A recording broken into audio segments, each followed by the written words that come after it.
If you haven't seen the movie, the saddest part about this movie, which is why I didn't want to watch it. I thought it was going to make me cry, and it did. In fact, a few of you have told me that it made you cry as well. If you watch Wonder and don't cry, I think we ought to check on you. You probably ought to talk to someone. But it's more than just sad. It's inspirational and it's hopeful, and it really does catch you. It catches you off guard in a way. It caught me off guard because I knew about Augie. Augie is this kid with a syndrome called Treacher's-Collins syndrome. And because of that, he's had numerous surgeries. He's faced all kinds of jeers and stares and the feeling that he's embarrassing other people or causing other people to feel unsure about how to deal with him. How do you face a world that doesn't know how to face you back? But what's so interesting about the movie is the depths and the layers to it. Today we're going to talk about this gal right here. Her name is Via. Via, or Olivia, her parents call her Via, but her full name was Olivia. She's the sister to Augie. And what we find out is that she's going through all kinds of stuff on her own. She's dealing with her own challenges and her own emotions.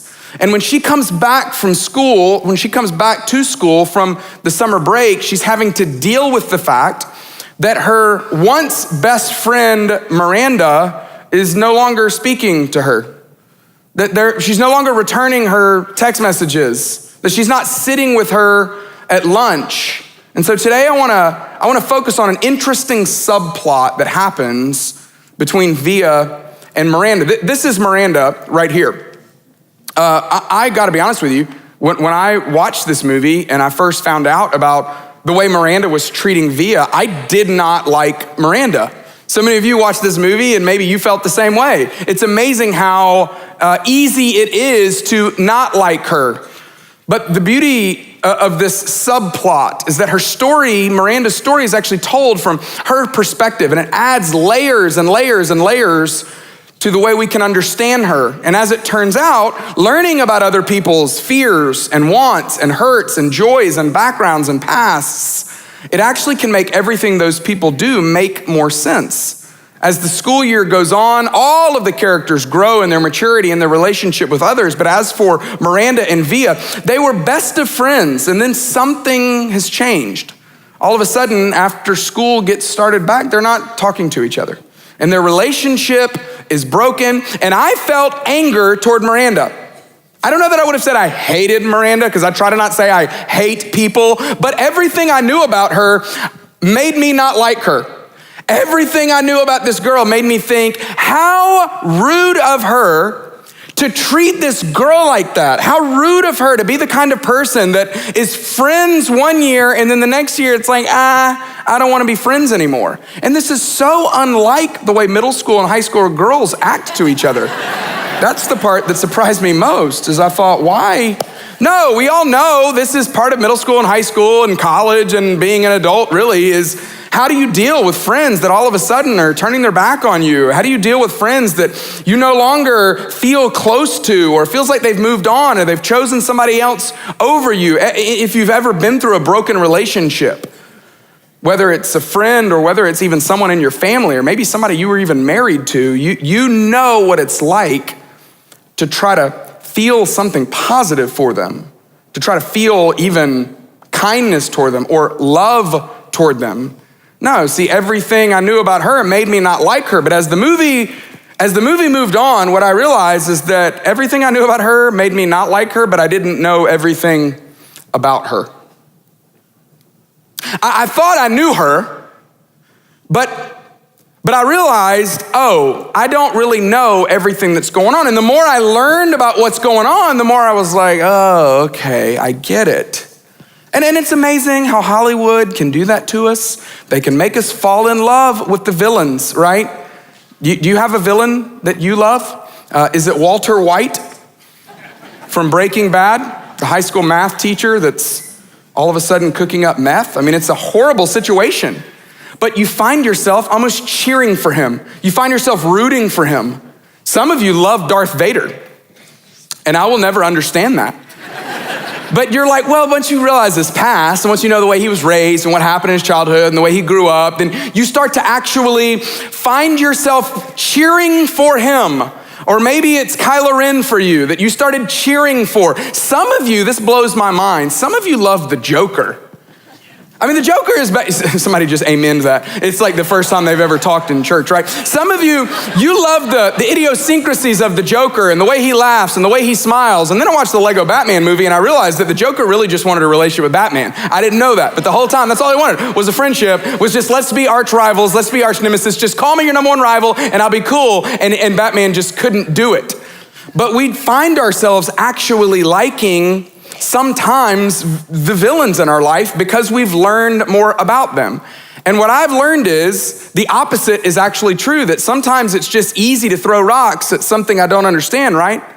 Sometimes it's easier to just criticize something that I don't even really understand. And now in the world of social media, you don't have to have majored in it. You don't have to have experience in it. You don't have to have written anything about it. You can have an opinion about everything you want, and you can throw a rock at something you don't even understand. In fact, it's easy to throw rocks at someone I don't understand. This is what's really difficult. This is what can sometimes feel challenging when we're on the other side of it. But we all know that people are easy to hate from far away, right? People are easy to dislike when we're removed, when we're far away, when we're not close up. Now, see, for this week, I want to talk about this quote that is at the very end of this movie called Wonder. Oh, there it is. I thought it wasn't going to turn. That would have been a big surprise. There we go. This quote goes like this. There's been different authors, different writers that get attributed this quote to, but this is the quote: "Be kind, for everyone is fighting a hard battle." This is one of the things I learned from Wonder. Be kind, because everyone is fighting a hard battle. And in case you want the Cliff Notes version, or you're already falling asleep, or maybe you're tuning out after you've already tuned in and you're already doing some Amazon shopping, then here's the big idea. Here's the big news for today. When we understand the battle someone is fighting, we can understand how to love someone better. When you understand the battle they're fighting, it's way easier to learn how to love them better. But we don't want always to do that, do we? No, I think we all know that our ability to be kind is determined by what we see, by what part of their past we look at, what part of their life we dive into, what part of their story we pay attention to. And the more empathy I have for someone, the more I lean into someone's past and someone's story and someone's battle that they're fighting, the more compassion I can feel for them. Now, for those of you that are not Jesus followers, we say this all the time here, but you're welcome to just pay attention, or you're welcome to tune this out, or you're welcome to apply it and try it. You can try it on, you can check it out, you can do whatever. But if you're a follower of Jesus, this is not an optional thing. This is something we are commanded to do. If you put a fish on the back of your car, this is for you. Or if you put a North Point sticker or whatever church you're from, if you put one of those stickers on the back of your car, you must yield to let the other person in. You have to do this, okay? And if you don't leave your faith, just take the sticker off. But this is one of the things that Jesus said. One of the things the authors of the New Testament said. He said this, he said, bear one another's burdens and so fulfill the law of Christ. The law of Christ, that you would love the Lord your God with all your heart, soul, mind, strength, that you would love your neighbor as yourself. This is known as the law of Christ. And he says, when you bear one another's burdens, when you get under somebody else's burden, when you get under someone else's burden and help them carry their burden, you're fulfilling this. And this is a command that we're supposed to do. But what I have found in my life is when I don't understand your burden, when I know nothing about your burden, when I'm unaware of your burden, it's hard to carry your burden. In fact, I can't help you carry your burden until I understand your burden. To put it into your context, you can't help others carry burdens until you understand their burdens. Until you really understand, until you've really done the work to get into, to get underneath, to get behind what's really going on, it's hard to carry it. My hope is that at this point in the message, for those of you that are still paying attention, listening, watching, that you have identified someone in your mind that is difficult to love. My hope is that you've already got a face for today. You've already got somebody in mind that you think, you know what, I will listen and I will try to understand anybody else's battle, but when it comes to this person, I just can't. I can't. And maybe you're already thinking, you know what, you can just stop because I get what you're trying to do. You're trying to get me to learn more about her past and her busted up childhood and how bad her mom was and how messed up her dad was and how significant all the wounds of her past were, because that's gonna make me excuse what she's doing now, and I'm just not gonna do it. Some of you feel that way. And you have so much hurt, and it's legitimate, and you have so many walls that have been built, and it makes total sense. And anybody else in your situation, in your scenario, it would make sense. Let me just say this. It might be right for you to feel the way you're feeling, but it might not be the healthiest thing for you to do. Today, Jesus is gonna show us another way. He's gonna show us how he would actually like for us to treat other people. And he does it through this party. I like parties. When I was in college, I made it my goal to have more fun sober than anyone else had drunk. And that's not easy to do, okay? But I love parties. I love partying. I love the idea of getting a bunch of people together and having a blast. And that's what makes today fun. Today, the setting of it is at a party. And what I want you to do is, as you look at the characters, there's 3 characters in this story. I want you to figure out, who do you identify with? Which character are you, and are you comfortable with identifying with who you're identifying with? Here's the way the story went down. This is found in Luke 7.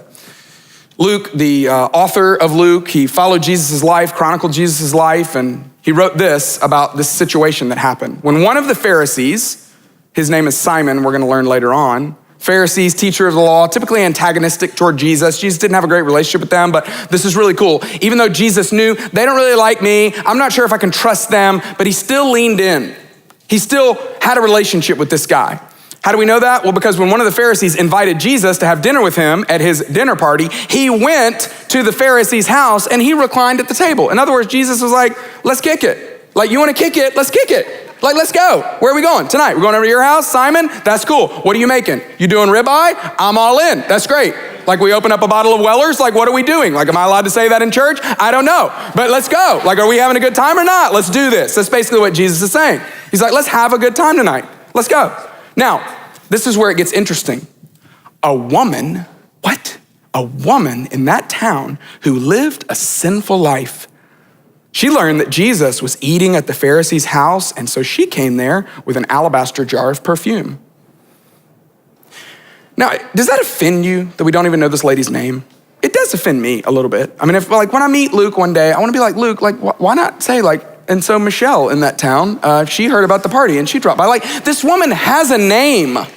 You know what I'm saying?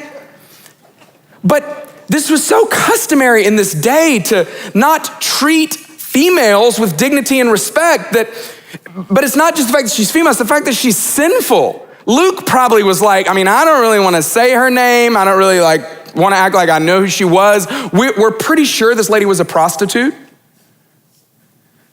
And maybe Luke was like, I don't really know what to say about it, but I gotta tell you what happened. There was this party, Simon was it was a really awesome party, and this girl shows up, and everybody's like, what? I can't believe she's here. And it was customary in this day that somebody who had needs would be able to come to a party like this because they could sit in the back and they could pick up the scraps. It was one of the ways they cared for the poor. And so this lady, she walks into the party, I'm sure the music stopped, and everybody's like, oh my goodness, I can't believe she's here. But see, she didn't come with the same intentions that everyone else came with. Look at what this lady was doing. Luke tells us that as she stood behind him at his feet, she was weeping. And she began to wet his feet with her tears, and then she wiped him with her hair and kissed them and poured perfume on them. We talk about hair a lot in my family because I have a sister who sells hair product. And thinking about this, I'm like, why did she do that with her hair? That is weird. And some of you are weirded out by that, okay? But you gotta just move past it. You just gotta go with it. In this day, this was a sign of affection. This was a sign of honor, a sign of respect, a sign of dignity, a sign of kindness. Why was she weeping? I mean, he doesn't tell us why she was weeping, but we could guess. I mean, maybe she was weeping because she felt so guilty for what she was doing with her life. Maybe she felt so much shame for the way people looked at her. Maybe she was just feeling the acceptance from Jesus. Maybe his reputation of being a person that treated everyone with dignity and respect.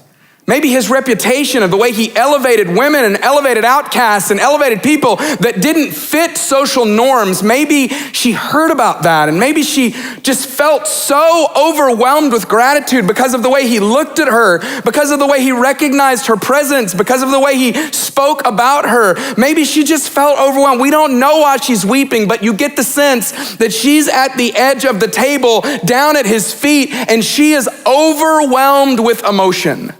And so she takes this expensive jar of perfume that she had come in with, and she pours it all over his feet. Most of us have never had perfume as expensive as what she would have had. Maybe you got some truffle oil from Italy that's in your cabinet that's like, $100 a drop or something. Just imagine how crazy that would be if you just poured it all out on this man's feet. Everybody in the room was like, what is she doing? Simon noticed.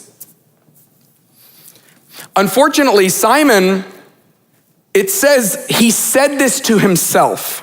We don't know if he actually said it out loud, or if he just thought it. Either way, not a good idea when you're in the presence of Jesus, because he's about to call you out, And so this is what happened to Simon. So when the Pharisee who had invited him saw this, he said to himself, he was trying to keep it private, but Jesus picked it up. He goes, if this man were a prophet, he would know who is touching him and what kind of woman she is, that she is a sinner. Simon's going, this is real. Like, one of two things is happening here. Either Jesus is not who he says he is. He claimed he was from heaven. He claimed he was from God. He says that he has the power to forgive people's sins. He's saying, I sit in the seat of God. Well, he must not be, because he doesn't know who this woman is. So he's either not God, or he somehow is missing it today and he doesn't know who this woman is, because if he knew, he wouldn't let her come near him. And to some of you, you can relate, because there's some of you that you walked in today and you thought the alarm was gonna go off because you're in a church. You thought the doors were gonna shake because you know your past and you know your background, and you've just always thought that God is just, that he tolerates you, that he's just not excited about your company.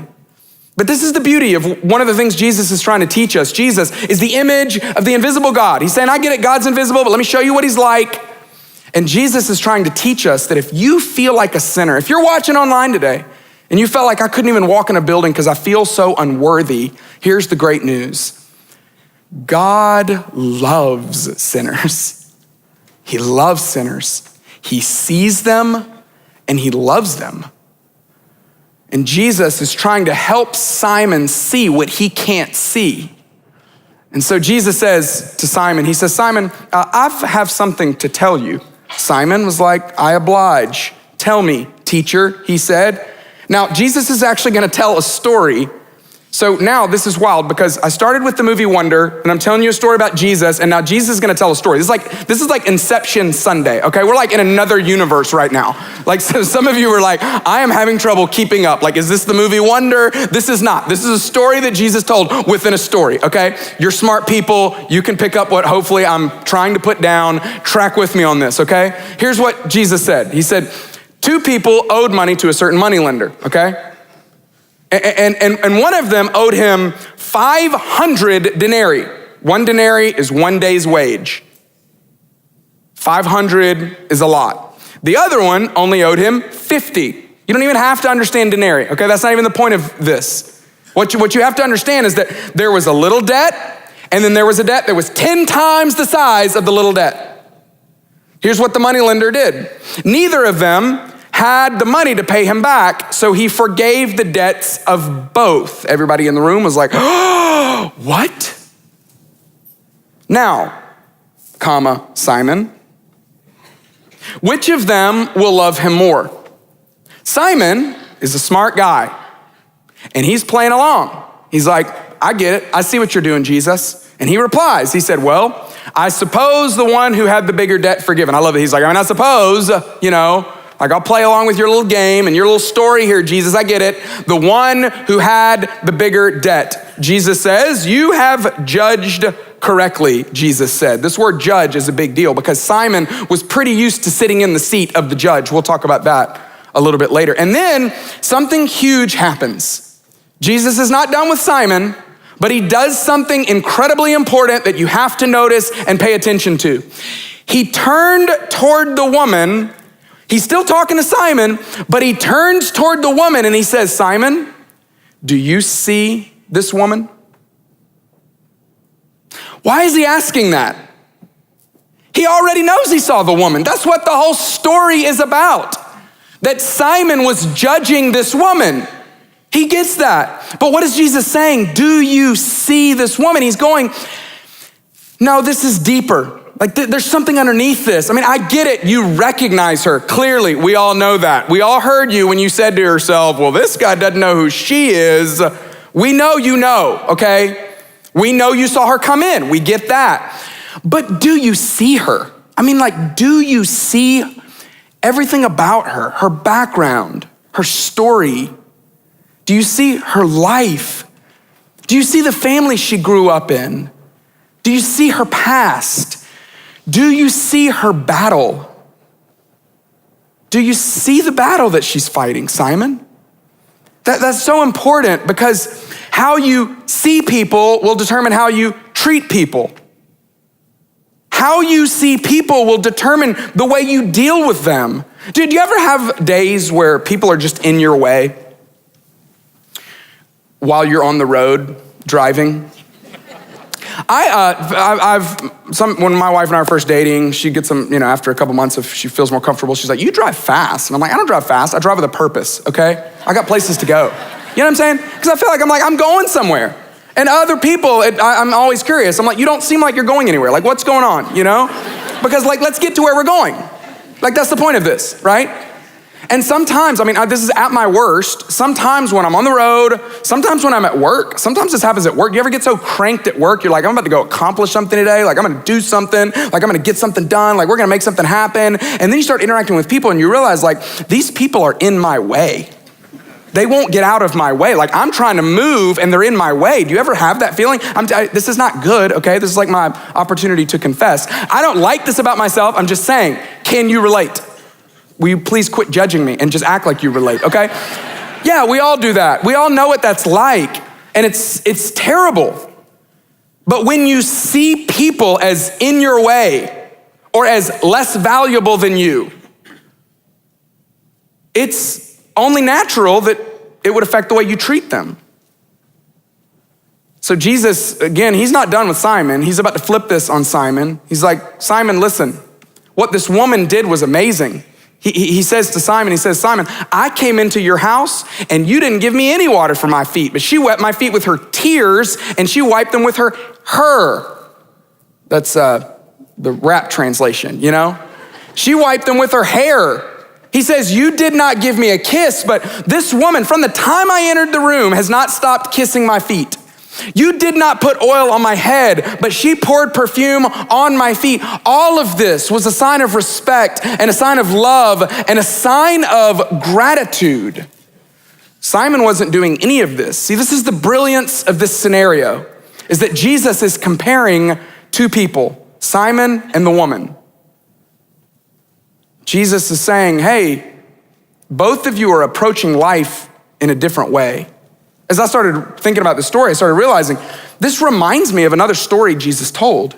Think about this a second. Do you remember the story Jesus told about the two sons? And one of the sons was like, I'm through with all this. Like, I wish my dad was dead so I could just have his money. Not a cool thing to think about your parents, but he told his dad nonetheless. Got his inheritance, went off and just wasted it away, partied it away. He ends up to where life had gotten out of control. He was eating what the pigs were eating and he thought to himself, it dawns on him, people that serve my dad have it better than this. I'm gonna go home and at least ask if I can be a servant. And he does. And he thought the dad was gonna guilt him or lecture him or make him earn his way back, and the dad doesn't. The dad just stands there and says, oh, my son, he's back. I love you. I'm so glad you're back. And he throws a robe on him, puts a ring on his finger, and throws a party. This is what he does. Now, there's another person in the story, the older brother. Ugh. And the older brother, he looked at all this and was like, that's not right. And he tells his dad, well, actually, he hears the dancing from far away. I love that part. He goes and tells the dad, Dad, I've been with you this whole time and you've never once thrown a party for me. How could you do this? Oh, by the way, do you not know what our brother has been doing? The dad knew. The dad knew it all. See, what do we call that story? We call it the story of the prodigal son, but it's really a story about the two sons. It's a story about the woman and Simon. It's the same story, but the hero of the story is the loving father. The hero of the story is that God looks past our wrongs, that he forgave our wrongs, and that he loves us anyway. And he did the same with the younger brother as he would have done with the older brother. But Simon missed that. Who do you want to be? Who do you want to associate with? For me, I would just rather associate, as crazy and as weird and as it seems wrong almost, I would rather associate with this woman. And what's hard about your situation and situations that I have in my life is that the younger brother, he repented. It says that he turned around and came back home. The person that you have a hard time loving, maybe they've never repented. This is what's difficult. This woman, she was at least at the party pouring perfume on Jesus' feet. The person that you have a hard time loving, they have not done anything like that. And for all we know, the night before, we don't know the whole story, but maybe the night before she was out. Maybe that night she was gonna go out.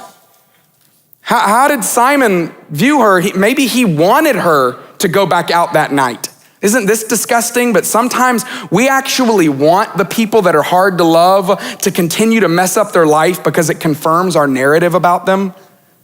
It makes us feel legitimate in the way we feel toward them. Maybe Simon felt the same way toward her. But there's another contrast going on, right? There's Simon and there's Jesus in the way they viewed this woman. Which one do we want? I mean, one of them treated her with kindness and one of them didn't. One of them loved her well and one of them didn't. Jesus is gonna tell us why. He says to Simon, he says, therefore I tell you, her many sins have been forgiven as her great love has shown. She has been forgiven much. That's why she loves so lavishly. He says, I've already forgiven her. See, you see her as flawed, but I see her as forgiven. You see her as a failure, but I see her in her future. Jesus saw her full of hope, hoping that maybe this is the day where she turns it around. Simon saw her as, oh, she's just posing.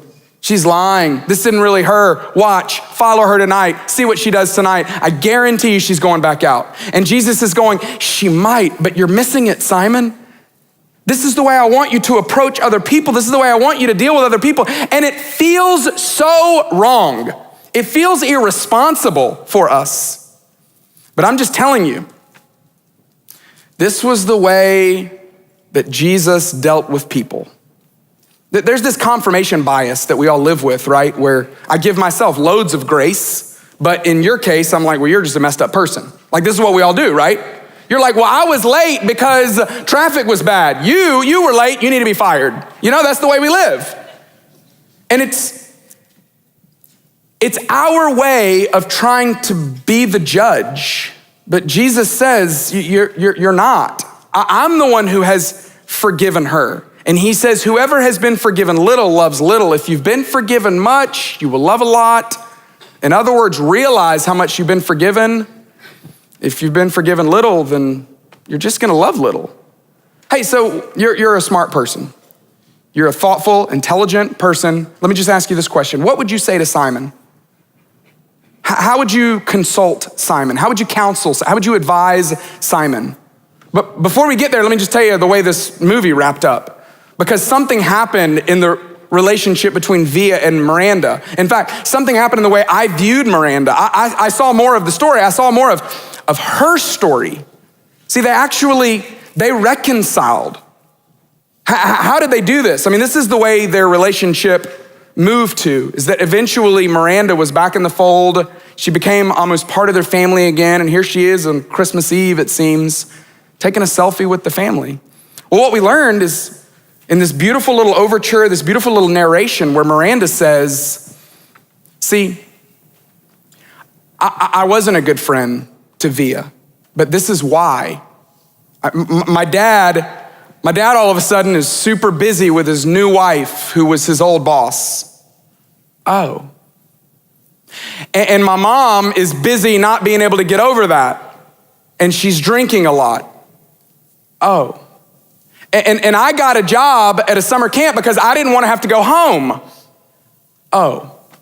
And then I saw Via's audition for the play, and I remembered how intimidating she was because of how cool she is. And I just thought, I don't have it to be her friend. Like, who do I think I am? And so I just withdrew. I didn't know what else to do, but I just withdrew, and it wasn't right, and I wish I had done it differently. And now I feel terrible because I wasn't there for Augie, and I could have helped him. Maybe he could have actually helped me, but I sure could use some help right now. And then all of a sudden, when I heard that, I was like, well, I mean, Miranda, if I'd have known all that, like, I love you now, girl. Like, I wish I could give you a hug. Like, I wish I could tell you, like, it's gonna be okay, and tell you, like, hey, life's not all about pass fail, and it's a journey, and we're just all trying to get better, and we've all had bad days, and all of us have gotten messed up at a summer camp. And I meant messed up, I just mean like, all of us have, like, gotten misaligned at a camp or something, and you came back, and you're like, I don't know, and we've all been there. Miranda, I get you. That's the way life works, right? So let me ask you again, what would you tell Simon? I mean, what I would tell Simon, thank you for asking. What I would tell Simon is I would say, Simon, understand her battle and you'll learn how to love her better. Go do the work to understand her battle and you'll understand how to love her better. Maybe in your case, understand their battle so you can love them better. Understand his battle so you can love him better.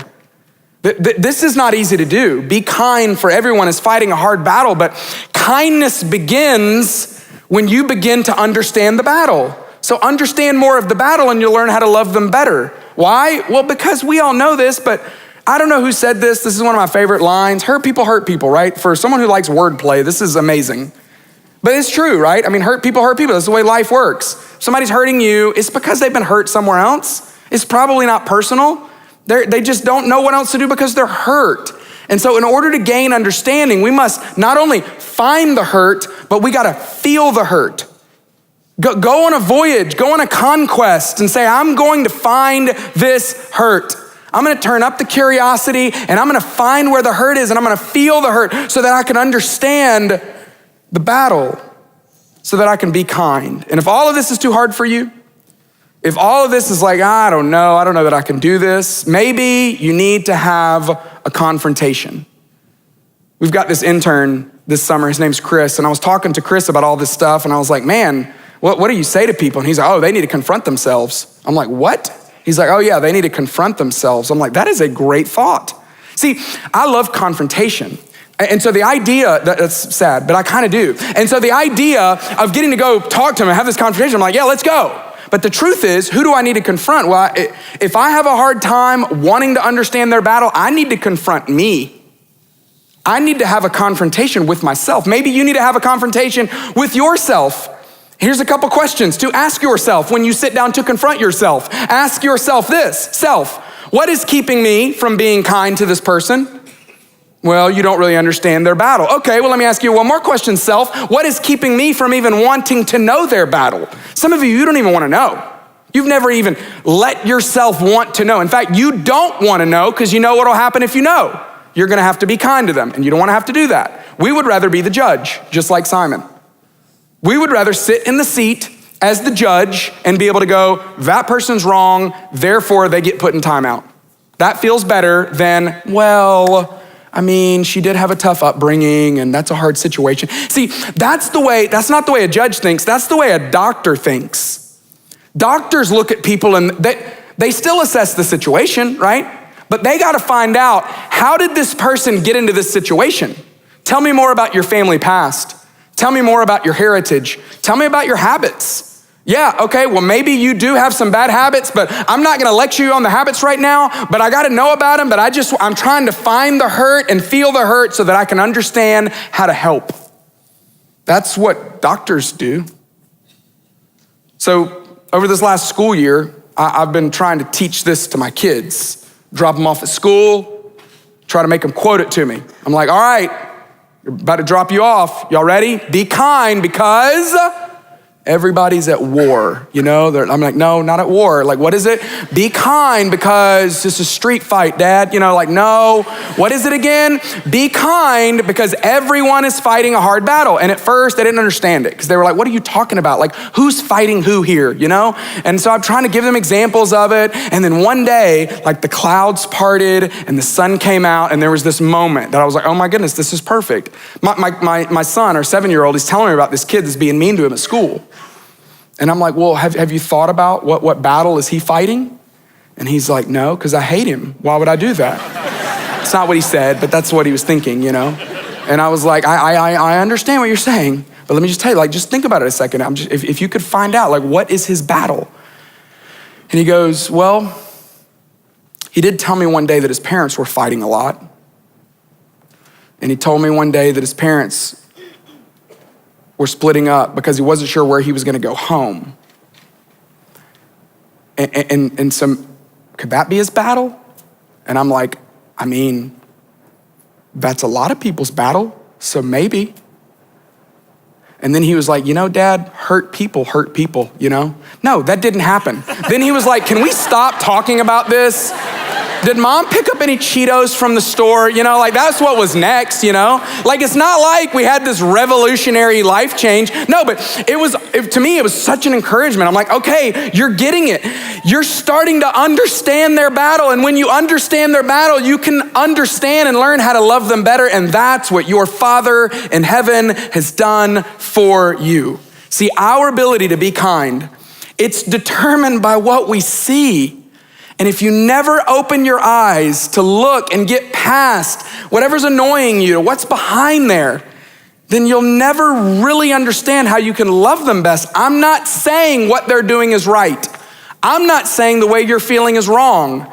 I'm just saying that if you keep all that in you, it is not healthy for you. So why not? Why not choose to be kind and start by trying to find where the battle is, because there is a battle going on. And as soon as you begin to understand it and learn about it, you will learn how to love them better.